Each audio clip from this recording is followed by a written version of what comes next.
Bonjour, friends. Bonjour, bonjour. Hello, everyone. Happy Monday. I hope you all are doing well. Buenos dias. Bon dia. Bonjour, bonjour. It is Monday here in Massachusetts. I hope you all are doing well.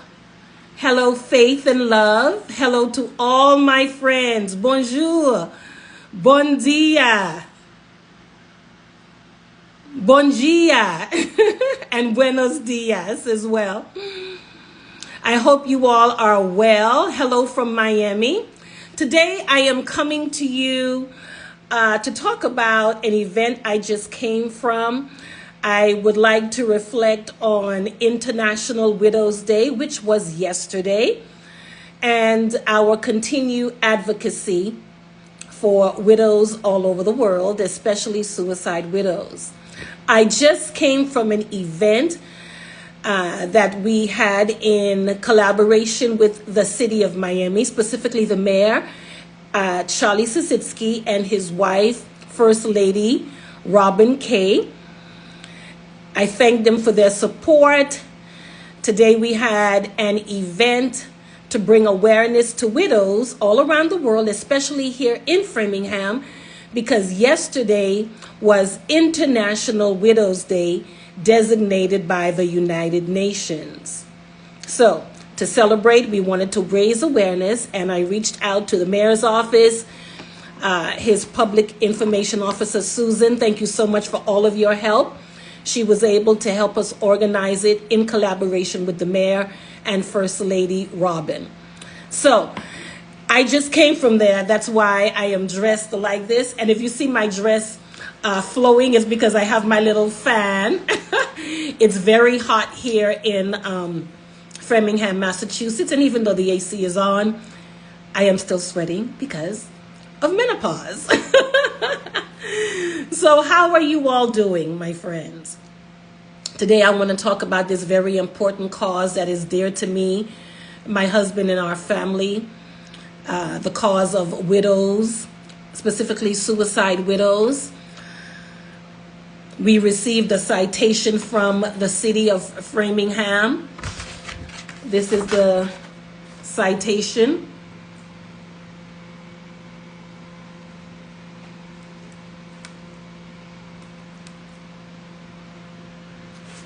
This is from the City of Miami Mayor Charlie Sisitsky and his wife, First Lady Robin Kaye. It is a citation declaring that, I'll read some of it to you. It says, as mayor of the City of Framingham, I am declaring today, June 24th, as Widows and Widowers Awareness Day in the City of Framingham. Well, let me read the whole thing to you. Yes, I am so happy.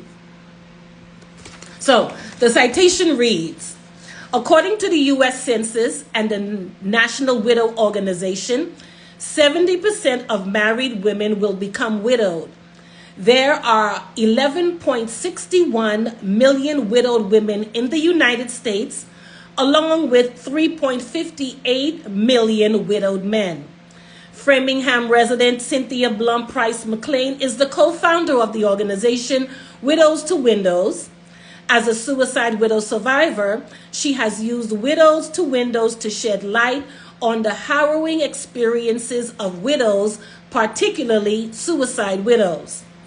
Yesterday, June 23rd, was the 19th annual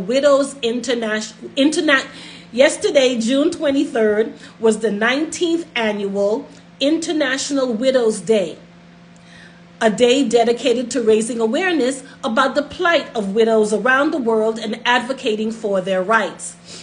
Widows often face significant hardships, including social stigma, economic stability, and emotional trauma. As mayor of the City of Framingham, I am declaring today, June 24th, as Widows and Widowers Awareness Day in the City of Framingham.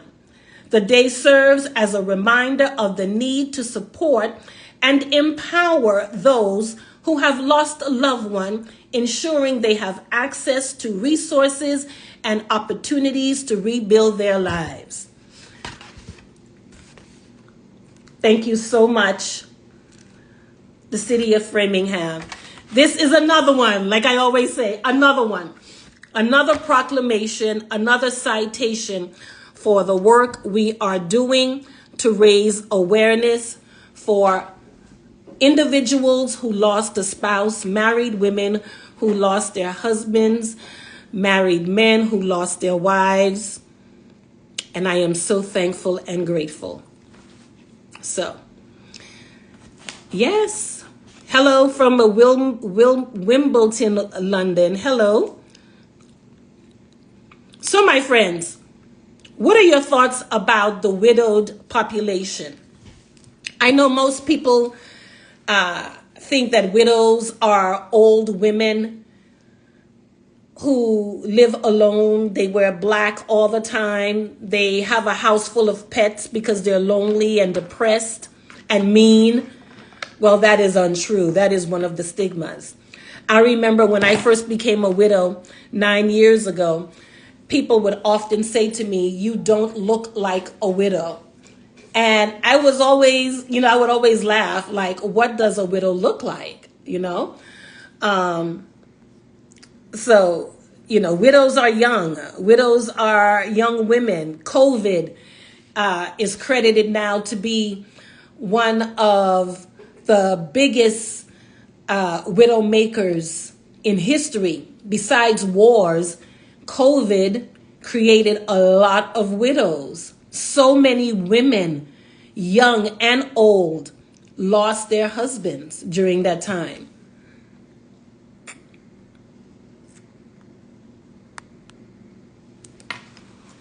I am watching from North San Diego, California. I am a widow and appreciate your advocacy for us. Thank you so much for the support. Yes. So that's the first stigma, that widows are old. That's not true. Widows come in all, it doesn't matter your economic status. It doesn't matter your race. It doesn't matter your social status.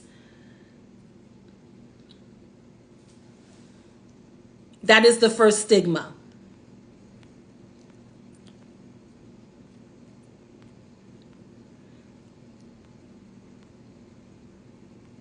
So yes, 9 years ago, I became a widow.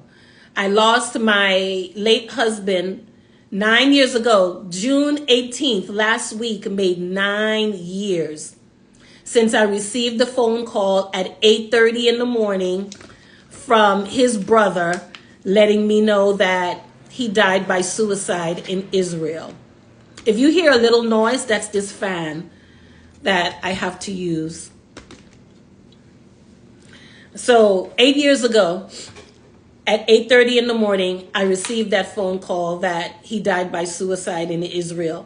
And I was taking our son to school at that time, and I had to pull on the side of the road.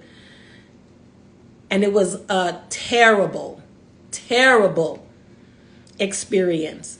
And I believe after that, I actually blocked that out of my mind because, coming from the Caribbean, it was such a hard experience for me. Let me just say that, because coming from the Caribbean, being born in the Bahamas, my family are from Haiti.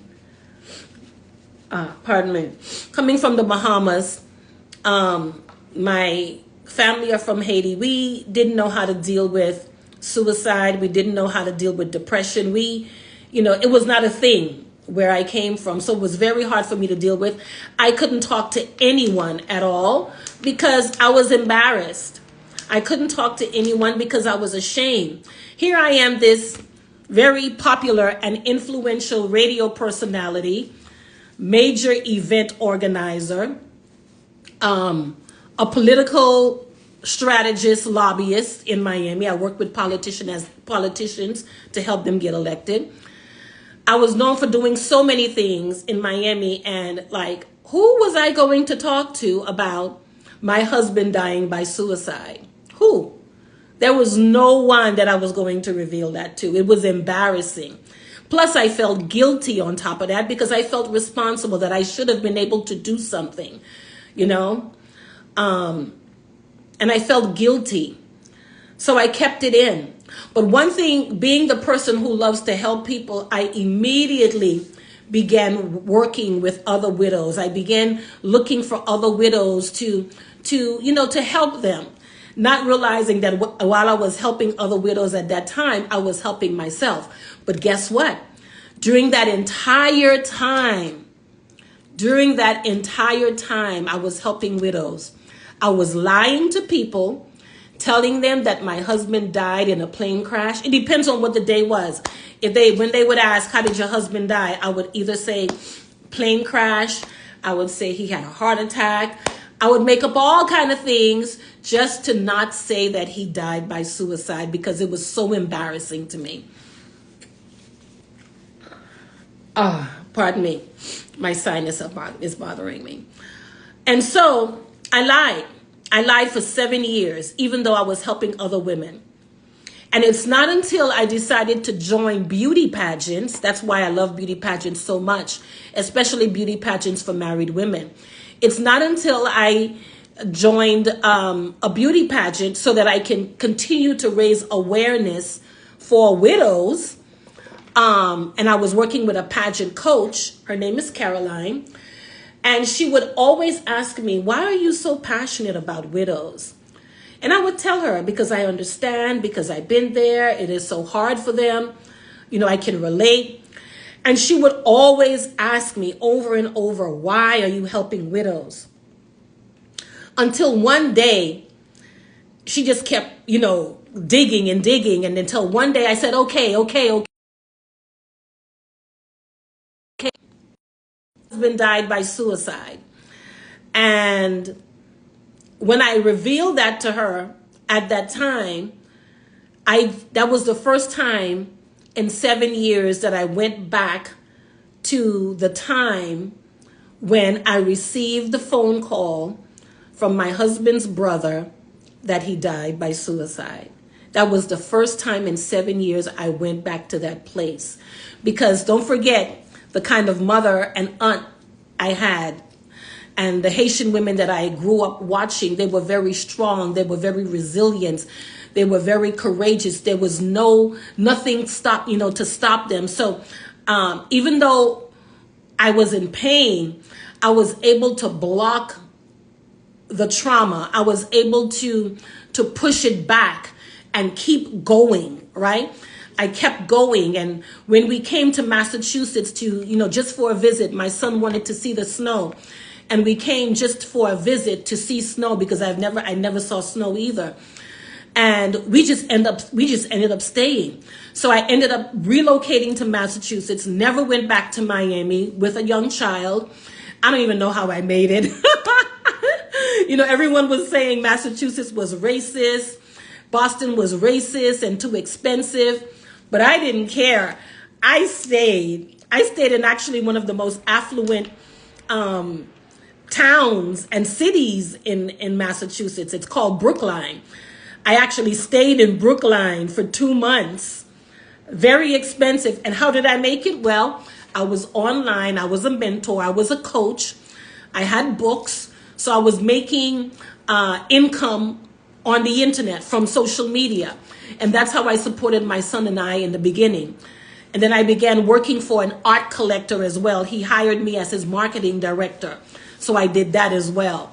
And I relocated and I got married again. I met the gentleman I'm married to now. And he's the only person who I told the truth to. He's the only person who I said, my husband died by suicide. I told him that immediately when we met, and I thought he would run away, but he didn't.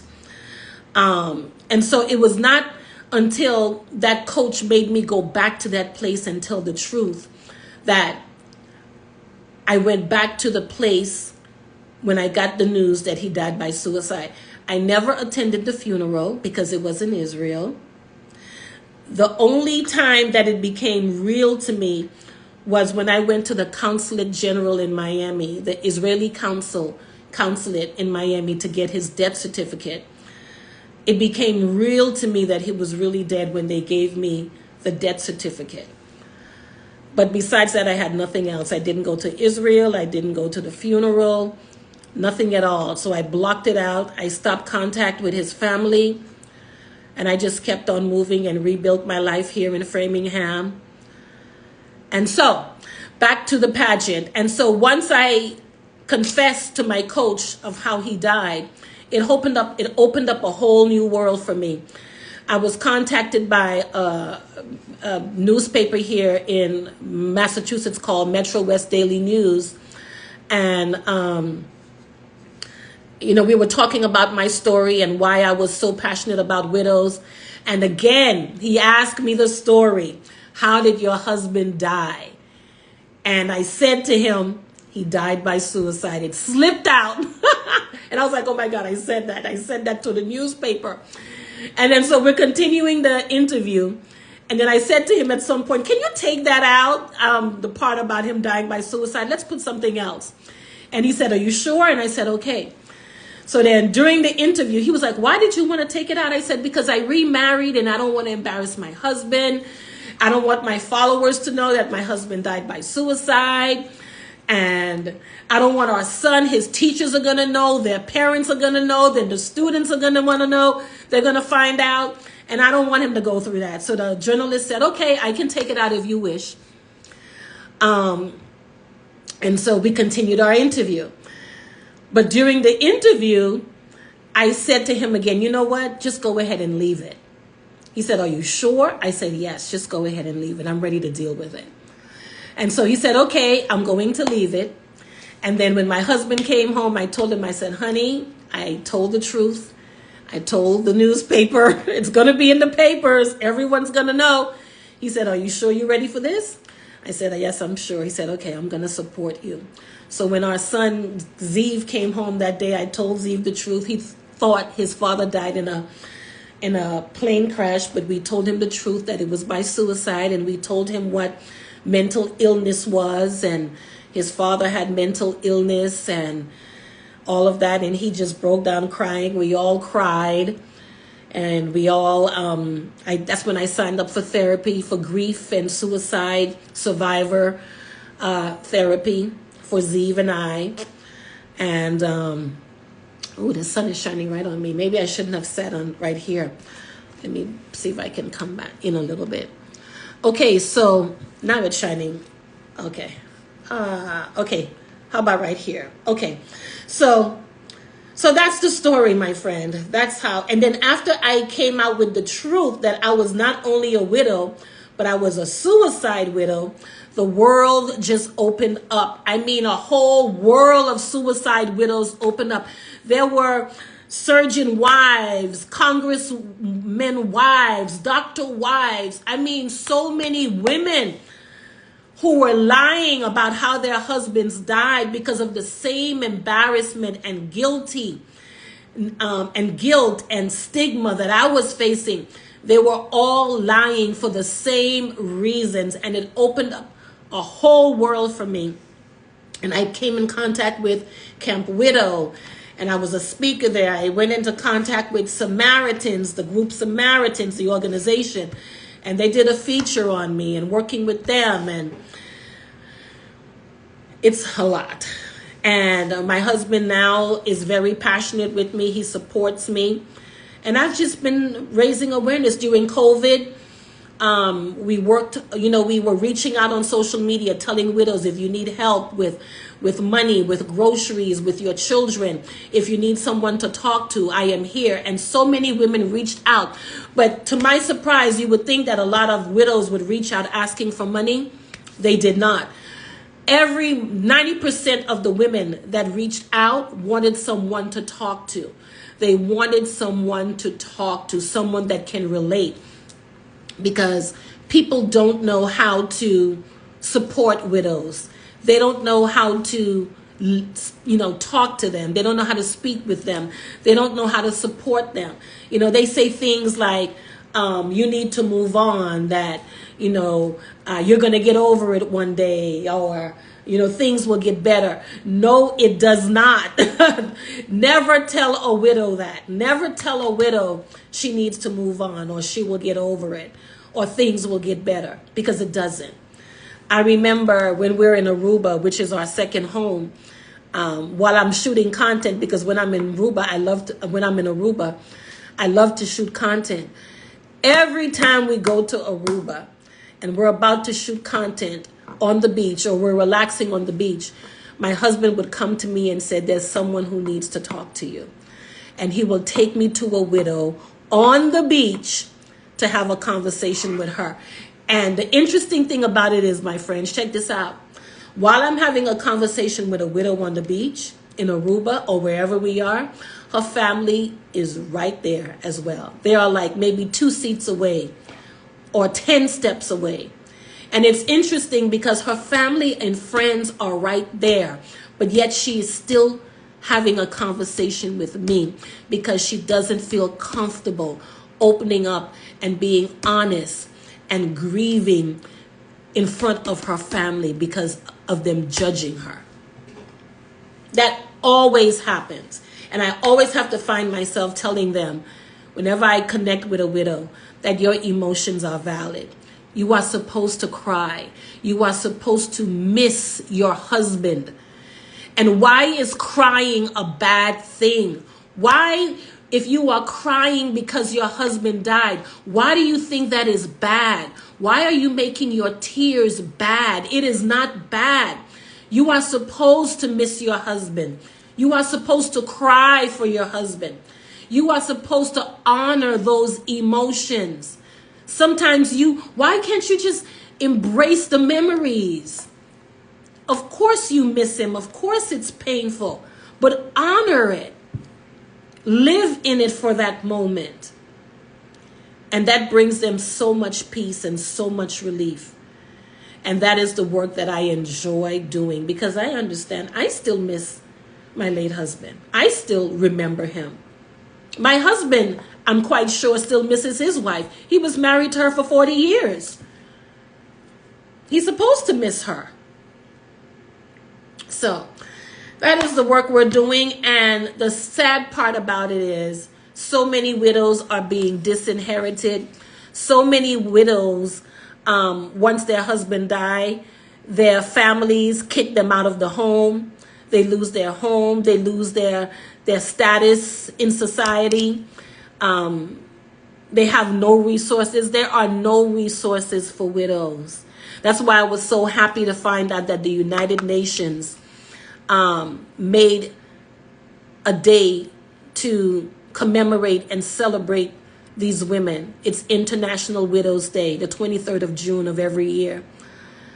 There's a lack of resources, so organizations like Global Widows Fund, Modern Widows Club, Camp Widows, even my husband and I, they give grants to widows. My husband and I, we do the best that we can financially, and also by pointing widows to these type of resources. But the number one resource that a widow would need is community. So I love it when I looked in my DM and you contact me and you said, oh, I remember someone who was a widow, and I reached out to her. I sent her flowers, or I sent her a text message, or I sent her a bottle of water or champagne or whatever it is. I have people who send me DMs saying that. I really appreciate that. Please, if you know someone who lost their husband, who lost their wife, who lost their spouse, just send them a text message. You don't need to have all the answers. Just tell them that you are there for them, for whatever they need. Send them a good morning, a hello. Be there to listen. Do not try to have the answers, because you do not, unless you went through the same experience. All right, my friends? Reach out to a widow you know. Reach out. Tell her she's not forgotten. And also contact your mayor, contact your congressman, your state representative, and let them know there needs to be resources for women who lose their husbands. Every day, today, Monday, 2,400 women are going to lose their husbands. Every day. 2,400 women in the United States become widowed every day. And there's a lack of resources. There's a lack of support. There was a woman here a couple of weeks ago in Framingham where I live. I told the mayor that today. She contacted me. She lost her husband. She has a job, but she cannot afford her rent anymore. And she cannot apply for government assistance. She doesn't qualify for government assistance because when she applied, they said because she has a job, she's making too much money to qualify for assistance. So she can't get government assistance because she has a job, but her job is not sufficient to take care of her bills and her rent. So what does she do? There aren't any resources. This is what I'm talking about. Again, I just came from a media press event that I had here in the city of Framingham in collaboration with the city of Miami, the mayor, Charlie Sisitsky, and his wife, First Lady Robin Kaye. Thank you so much for your support. They helped me make this event happen. And they presented me with this citation. This is another one. Today, June 24th, is officially, today, June 24th, is Widows and Widowers Awareness Day in the city of Framingham. This is another one.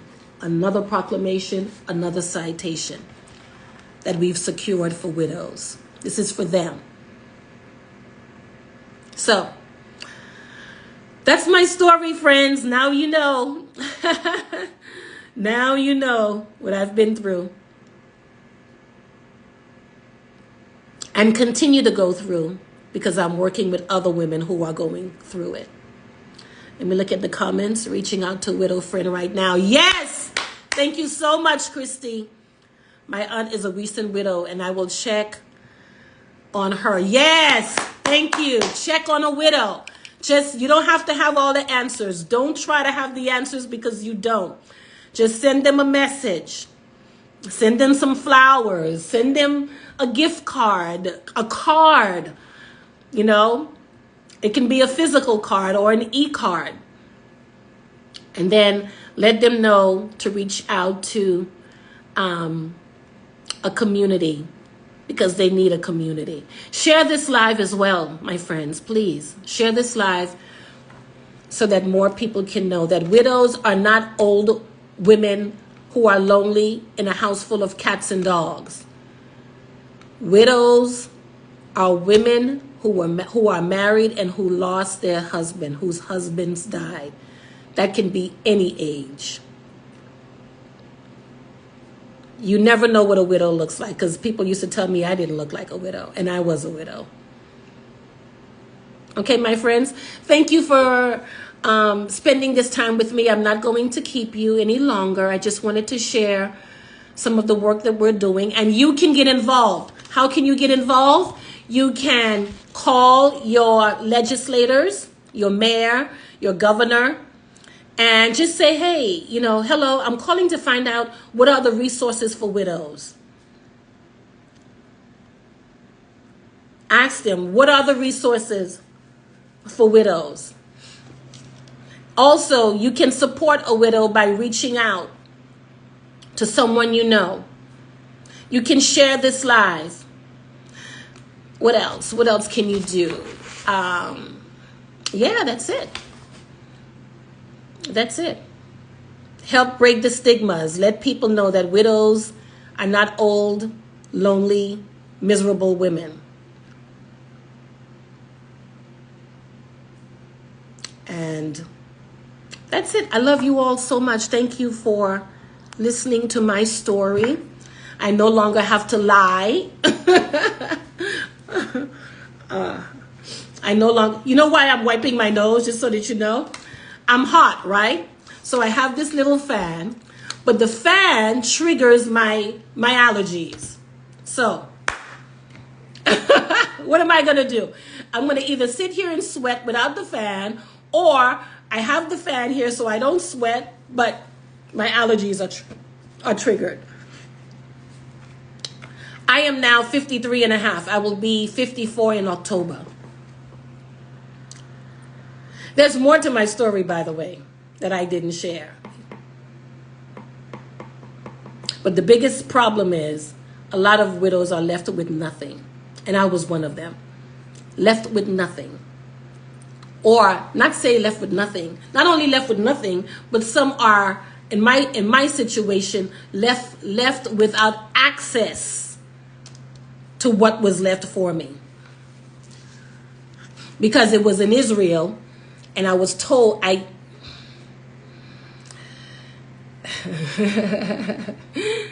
it was left in Israel, and I didn't have access to it because the courts were told that there were no other survivors, that I didn't exist, actually, that me and Zeev didn't exist.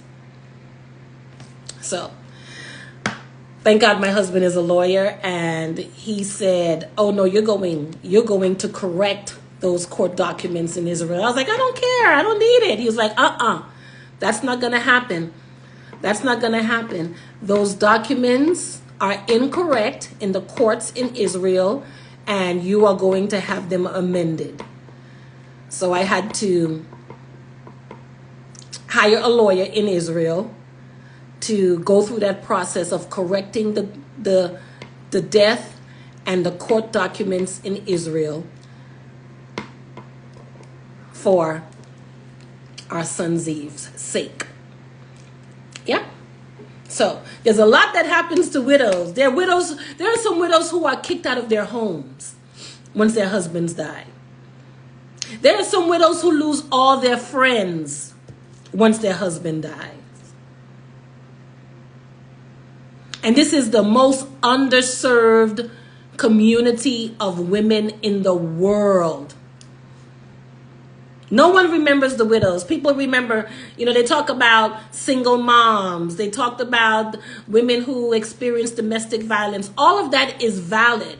But don't forget the widows. Especially the widows with young children. During COVID, I talked to a woman here and in Boston, or two women actually. The first one in Boston, her husband died during COVID, and she had 2 children under the age of 2. There was another woman in, I think, Jacksonville or Tallahassee, Florida. Her husband died during COVID in a car accident. She was not even able to see him, and she was pregnant with their daughter. That would be his first child. Yes. And her story is actually a testimony. She gave me a testimonial. I would talk to her every day. So these are, and she was in her 20s. She was a nurse. Her husband died. She couldn't see him because it was COVID, and she was pregnant. So, all right, my friends, it was wonderful spending this time with you. I'm going to go now. I'm so happy for another citation and proclamation on behalf of the widowed population. Again, reach out to a widow you know and let her know you support her. Okay, my friends? I love you all. Have a great day. Bye.